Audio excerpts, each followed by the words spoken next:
This news update is brought to you by... So, I'm meeting Rico later. Gotta check in with the girls, but first, let me check my usage on the MyLime app. Now, what should I wear? Hashtag sexy. He's here.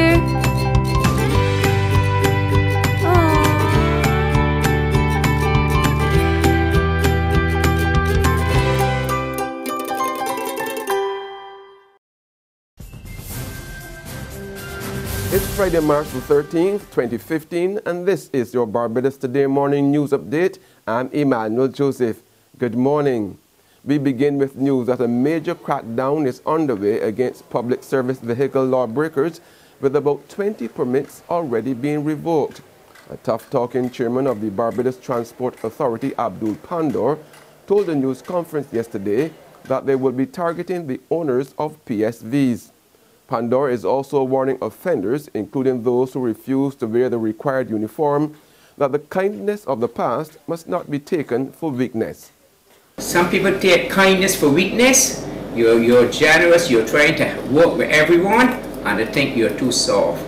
I just want to let the operators know that we intend to take a strict stance in making sure they adhere to the wearing of uniforms. As I say, we have the process where we can take them to court, but on top of that, we, the inspectors, the directors, and even the civilians complain, and if we have enough grounds that they're not adhering and they're giving some warning and they repeat it, we are going to take action against the owners if it means putting them off the road for a few days, suspending the permit for a few days. And we intend to be serious about this because we see this as a precursor to getting the whole system in order. Authority board member, Police Station Sergeant Rodney Innes, also weighed in on pirate PSVs, an issue he says is a big problem for the Royal Barbados Police Force. Whenever we get the evidence, whenever we see those persons, we put them before the court. But in addition to that, I mean, we go through the judiciary. That's a long process. The Transport Authority has a wherewithal through their discipline committee to, like the chairman said, to suspend or revoke or deal with those persons upfront. That is, if they are in fact public service vehicle, like you mentioned, if it's a ZM van doing the ZR work. If it's a private vehicle, that's where we come in. When we see it, we prosecute persons.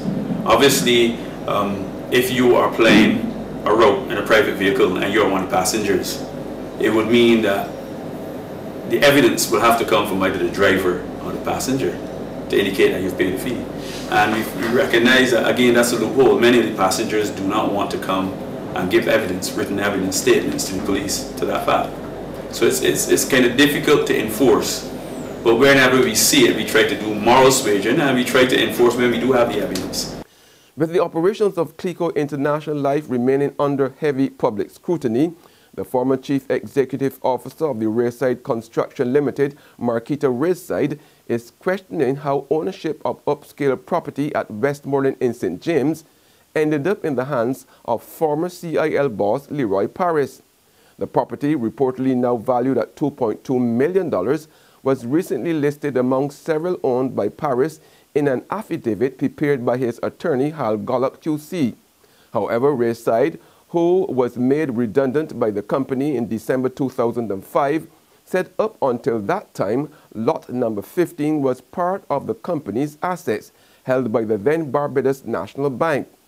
When contacted, Parris's attorney Gollock said as far as he was aware, the property belonged to his client, while dismissing questions about Parris's accumulation of wealth after over 30 years with CLICO. The Ministry of Social Care has come to the rescue of residents whose homes were destroyed in a fire at Halls Road, St. Michael yesterday evening.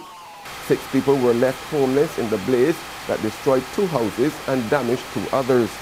An elderly woman was also rushed to the QEH suffering from burns. Althea Charles, one of the 4 people who had to run from their homes, told Barbados Today she was sewing when her mother and sister alerted her that her neighbor's house was on fire. I know my mom told my sister to get her computer because my sister is in medical school, and I got my computer, but you couldn't save anything because of how. That's the shocking thing, is how instant the fire engulfed our house, which means that the fire had to have been in her house for a little while. But the amazing thing is that we didn't smell anything. Minister of Social Care Steve Blackett promised immediate assistance for those in need. And what we intend to do is to find temporary accommodation for some, if not all, of the residents of the houses that were completely burnt.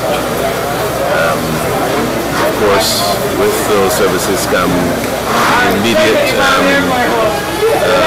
things like clothing and short-term books and for the children. I've also called on the members of the Constituency Council for St. Michael's South Central. They're here on the scene also, and we will be assisting also from that point. We've asked them to see what the immediate needs are of the family, and therefore social services that will be asked to attend immediately to the needs of those families. MP for the area, Richard Seeley, who was also at the scene, expressed sadness by the loss of property, but was heartened that things were not worse. In sports now, young West Indies cricket captain Jason Holder is getting support from one of the greatest ever practitioners of the game. The legendary Brian Lara, a former West Indies captain himself, says he's a Jason Holder fan, and he likes his approach to the leadership and how he has gone about his job. Speaking from Australia, where he is doing analysis of the World Cup, Lara is urging the West Indies Cricket Board to give the young Barbadian all-rounder its full backing, which could lead to him being in charge of the team for all three formats of the game. There's regional and international news after this short break. Secure your future, be financially strong. Since 1983, we have been there for you. A smart range of products, great tax benefits. We're the solution to your hopes and your dreams. The Barbados Workers Union Cooperative Credit Union. The Barbados Workers Union Cooperative Credit Union. Humble beginnings to smart loans, smart savings. Save smart and borrow smarter. That's the move for me. Stability, prosperity. We're the solution to your hopes and your dreams. The Barbados Workers Union Cooperative Credit Union. The Barbados Workers Union Cooperative Credit Union. Welcome back with news from the region. Public servants in Trinidad and Tobago are getting a 14% increase in their salaries, thus ending a 4-year battle with the Personnel Administration Department for the 2011 to 2013 period. A 4-year battle marked with various forms of industrial action being taken by public servants and resulting in days of frustration for members of the public is finally over. We have been able to now settle at a 14%. Folks, it is the highest offer that has ever been given to any public servant or any public sector within Trinidad and Tobago within this period. The highest, 14%. The president of the PSA, Watson Duke, says the offer comes at a troubling economic time, but it is acceptable. And finally, on the international scene, Iraqi government forces are advancing into Tikrit on several fronts, forcing Islamic State militants to fall back to the city center. Soldiers and militiamen have reportedly retaken areas and key sites in the north, south, and west, including a police headquarters and a hospital. Iraqi's defense minister said phase 2 of the offensive would begin soon. Meanwhile, the BBC has seen video evidence that chlorine gas is being used as a weapon in Tikrit by ISIS militants. This is the latest weapon in the arsenal of the self-proclaimed Islamic State. The cloud of orange is chlorine gas.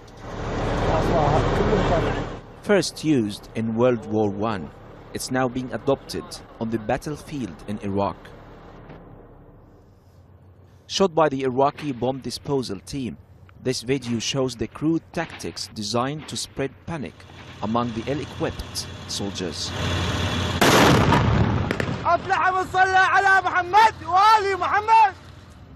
Haider Taha and his team have defused dozens of chlorine bombs in the offensive against the extremist militants.